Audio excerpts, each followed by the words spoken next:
Čia viņa visiem sen neredzētajiem, jūs arī mūsu laikam sen neesat redzējuši, bet šajā video, diemžēl, jūs redzēsiet tikai mani, jo esmu izdomājusi tā kā uztaisīt tādu nelielu update video, tā kā nekas baigi interesantais varbūt nebūs šitajā video, bet vismaz tas tā, lai jūs nedomājat, ka mēs vairs netaisīsim video, bet es gribētu, man tāda vismaz doma bija, kad varētu šo video uztaisīt tā, ka Sandijs nemaz nezina par viņu. Jo viņš tagad diezgan smagi man strādā un tā, un principā viņam nav laika taisīt vairs video uz doto brīdi, bet noteikti kaut kas noteikti būs, bet vienkārši pagaidām ir tā grūtāk, tāpēc izdomāju uztaisīt vienkārši varbūt kā pārsteigumu kaut kādu, ja man sanāks šis video. Paldies tiem, kur ir daudz rakstījuši man vēstules draugos un nezinu, kā jūs man atradāt.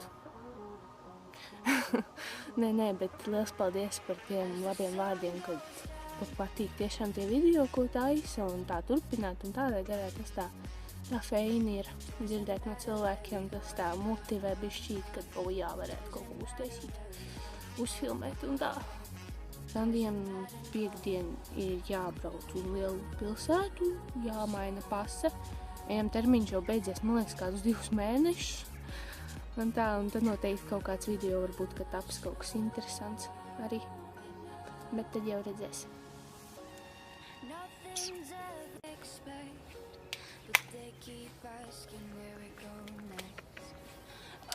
Tūlīt vasara jau būs cauri, ne? Jāiet atkal uz skolu un kuram atvaļinājums varbūt kaut kāds tūlīt beigsies. Runājot par to skolu un tā. Man māsiņa arī šogad 1. septembrī sāks iet skolā. Liela meitene būs. Man baigies īstenībā prieks par viņu ir. As the sun goes down, hey.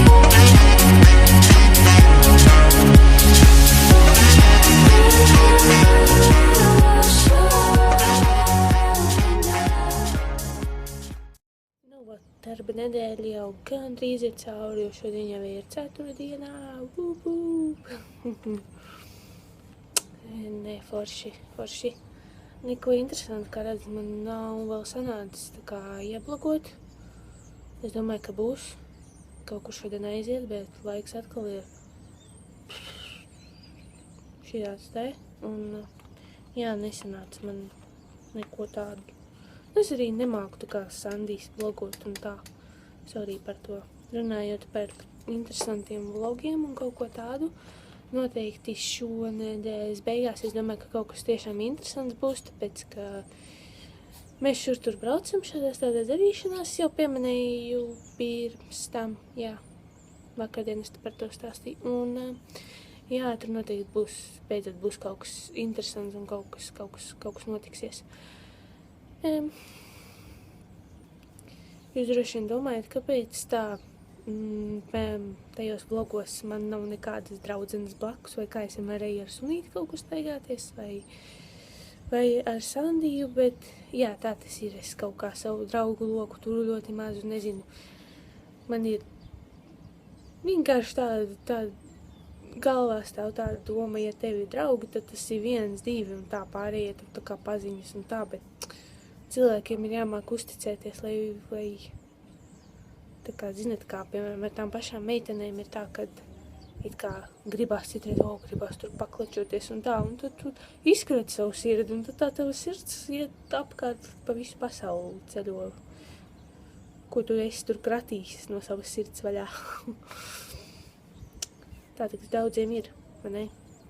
Jo, piemēram, man kā teita, kā ārzemēs nav tādas kā labākās draudzenes. Man ir labākais draugs, kurš ir Sandijs. Viņš ir ne tikai mans puisis, man otrā pusīte, bet arī tā kā cilvēciņš, kas man ir tā kā labākais draugs, un tas ir awesome. Es novēlu jums katram tādu atrast tādu cilvēciņu, kā man ir Sandijs. Un, jā. Tagad gaidat nedēļas beigas, noteikti būs kaut kas interesantāks, un es atvainojos tiešām, ka nekā nebija. Un paldies jebkurā gadījumā, ka noskatījāties šo video. Un ka jums interesanti sekot līdzi, nespied dislike lūdzu, jo es brīdināju, ka šis video nebūs interesants. Tā kā tā, jā.